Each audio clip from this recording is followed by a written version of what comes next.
Guys, let's talk about Fatawu Issahaku. He's attracting interest from an English Premier League side, and I'm going to tell you the club and why they are showing interest in Fatawu Issahaku.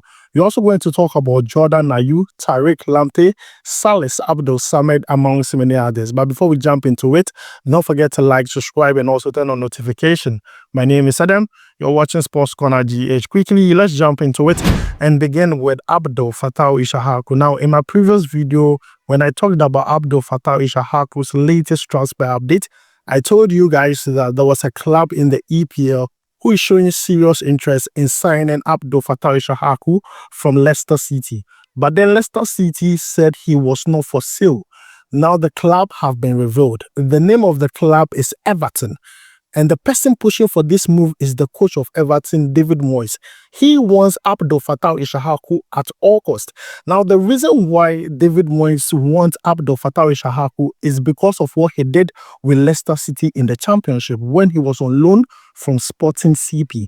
Now, during that season in the Championship, he played a total of 40 games, scored 6 goals and provided 13 assists for Leicester City. That got them promoted to the EPL. When they got promoted to the EPL, we had high expectations for Fatawu Issahaku, only for him to play 11 games and then pick up an injury, an ACL injury that took him out for the rest of the season. Now, he's with Leicester City and he has begun the Championship season very beautifully with a win with Leicester City against Sheffield Wednesday 2-1. He performed extremely well in that game. Now, due to all these performances, Everton are keen on signing the player. They want the player at all costs. But then my question is, if you were to advise Fatawu Issahaku to choose one club between Everton, who plays in the EPL, and Leicester City, who plays in the Championship, which club would you advise the player to play for? Let me know your answers down below in the comments, because it's going to be a very difficult decision for Fatawu Issahaku. But then, guys, this is the update concerning the player. Let me know what you think about it down below in the comments. Fatawu Issahaku attracting interest from Everton. Now, let's move away from that and talk about Jordan Ayew. Now, Jordan Ayew featured for Leicester City in their win against Sheffield Wednesday in the Championship 2-1. And after the game, this is what the coach of Leicester City said about the player. Matis Infante said this, and I read. He says that with his experience at his age, he was able to trap back in minute 94 and stop a counter and build a new attacking situation. For me, that's a summary of the mentality I want from all of us.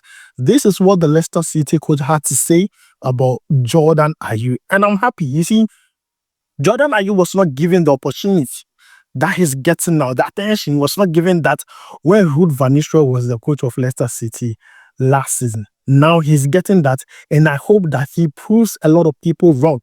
He scores more goals, provides more assists. When it comes to Ghana, he replicates exactly the same thing. But then, guys, this is what the coach of Leicester City, Matis Fuentes, had to say about Jordan Ayew. Now, let's move away from that and talk about Tariq Lamptey.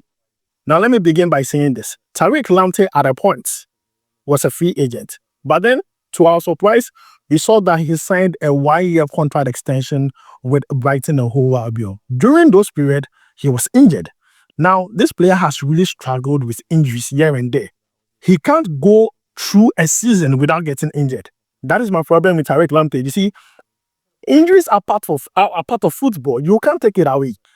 Injuries are part of football because it's a physical contact sport. That is how football is.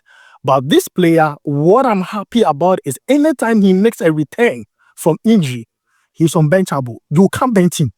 Brighton and Hove Albion, they know how important he is because he can play as a right back and as a left back. Now, the good news about this player is that he's back from injury and then featured for Brighton and Hove Albion in their game against Wolfsburg. Now, in that preseason game, they played 2 games against Wolfsburg. He featured in the second one, the one behind closed doors. He came in as a substitute in the second half, and I was really excited to see him back. Now, the reason why I'm excited is not only for Brighton and Hove Albion. I'm excited for the national team, the Black Stars. Our one leg is at the World Cup. We need to send the second leg there. So Tariq Lamptey alone adds quality to the squad. I'm happy he's back. I'm sure most of you are also happy that at least our boy is back. He's one of those young players that they are seriously underrated, but really, really, really good. Yes, so Tariq Lamptey is back from injury and has played his first game in preseason for Brighton and Hove Albion against Wolfsburg. So, guys, that is the latest update concerning Tariq Lamptey. Let me know your thought about this down below in the comments. Now, let's move away from that and talk about Salis Abdul-Samed. Now, Salis Abdul-Samed, I'm going to say this. He was here before we went to the World Cup in 2022, and he fell. He fell like that up to this point. You know when our Lens did that magical thing in the French League 1, went to the UCL, performed extremely well. He went to the World Cup. We were like, this guy is great. But then after the season where they played in the UCL, he did not play extremely well. His form dropped a bit. And then he picked up series of injuries. Because of that, he was demoted to Arsenal's reserve team. Now, the player did not like that. He felt like he has this pedigree or has helped the club at a certain point to be playing with the reserves. So he decided to go on loan at Sunderland last season. When he went to Sunderland, he went with an injury. So Sunderland were so patient with him for him to recover from his injury. When he recovered, he was not even playing. He was not the first choice. He was not getting regular playing time with Sunderland. Now, Sunderland had promoted to the EPL. People were hoping that the loan move would be made a permanent one because it had an option. Sunderland decided not to exercise that purchase option. So he returned to his parents' club, Salis. Salis also told him that, look, Salis, you're not in the plans of the coach. We have moved on from you. We have built a new midfield pair without you. So you need to move on. Now, from a report, what we are getting, this is coming from Le Puig in France. I want to read exactly what the report says. Midfielder Salis Abdul-Samed could be on the move again this summer, with Karyasfor and Istanbul Başakşehir reportedly pushing for a loan deal. A move to CSK Moscow is off the table due to the current geopolitical climate. Abdul-Samed remains under contract with Salis until June 2028. Guys, this is the latest update concerning the player. There are clubs in Turkey who are interested in signing the player on loan. And this is the latest update concerning the player. Look, I like the fact that all these players are making moves because they know what is around the corner, World Cup. If you are not playing, no one is going to give you a call-up. That is the honest truth. Nobody is going to give you a call-up. So all these players are making moves because they want to go to a club that is going to give them regular playing time. It's not a club that is going to put them on the bench. And that is what Abdul-Samed wants. Now, the two clubs are Karyasfor and also Başakşehir. I hope that this loan move goes through. But then, guys, you are going to keep an eye on this and bring you more updates concerning the player. Now, let's move away from that and talk about JERE Afriyie. Now, when I want to talk about this player, I want to begin with when he made his debut with the Black Stars, the national team. His debut, he scored a goal. They've been knocking on the door, and that is an inspired substitution by Ado. Young Afriyie, the man in the right place at the right time, and look at Ado. Such is his relief, he storms onto the field of play. Well, the referee might have words about that, but you can't deny the man's enthusiasm. And he apologises to the fourth official. Well, that's great for Ghana, and they deserved it. Look at this. More white shirts to red. Great back pass, or cut back rather. And didn't he take it well? First time shot by the substitute Afriyie. And nothing more than Ghana deserved. Terrific wing play, you've got to say, by Ernest Poku. Hadn't been as effective as he scored a goal that made Otto Abu hardy because Otto Abu himself loves the ball. Look, that goal was just beautiful. That goal was important for us in that particular game. Otto Abu hugged him because it was lose after lose after lose. But that boy scored a goal in his debut. That made me fall in love with JERE Afriyie. But JERE Afriyie left Ghana here, Port FC, and signed for Saudi Arabian side Al Qadasiyah. We were all hoping that he was going to play in the Saudi Pro League, but no. Al Qadasiyah decided to loan him to CD Logo last season. At CD Logo, he played a total of 10 games and scored 4 goals for CD Logo.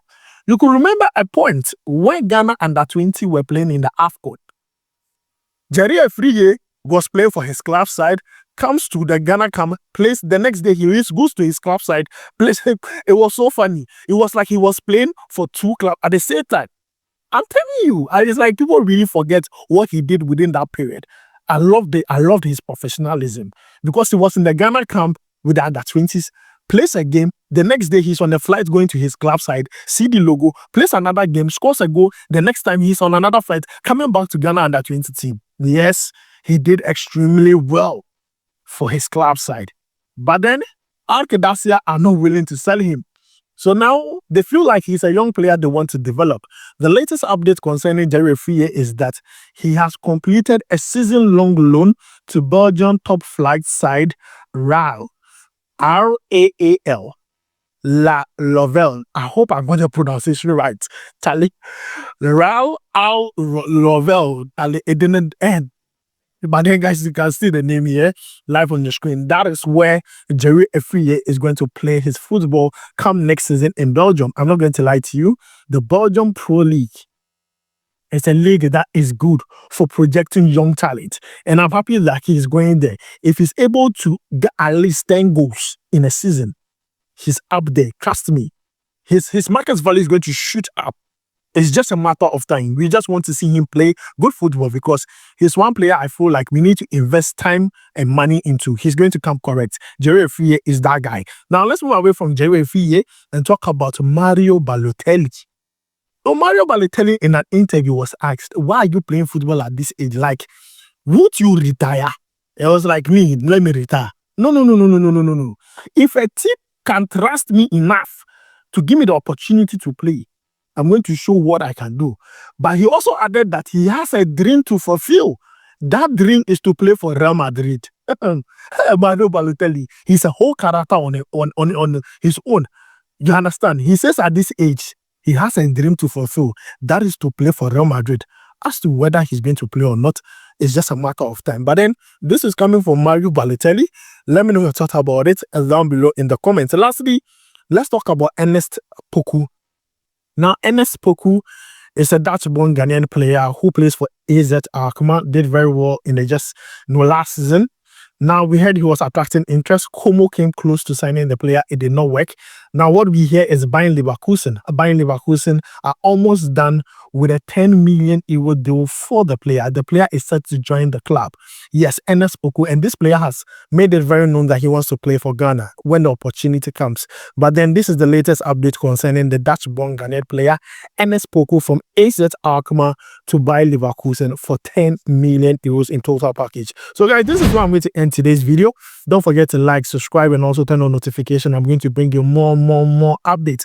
Tomorrow, we are talking about Mohamed Kudus versus PSG. Do not miss that video for anything. It's going to be fire. My name is Adam. See you in the next one. Charlie, we go viral.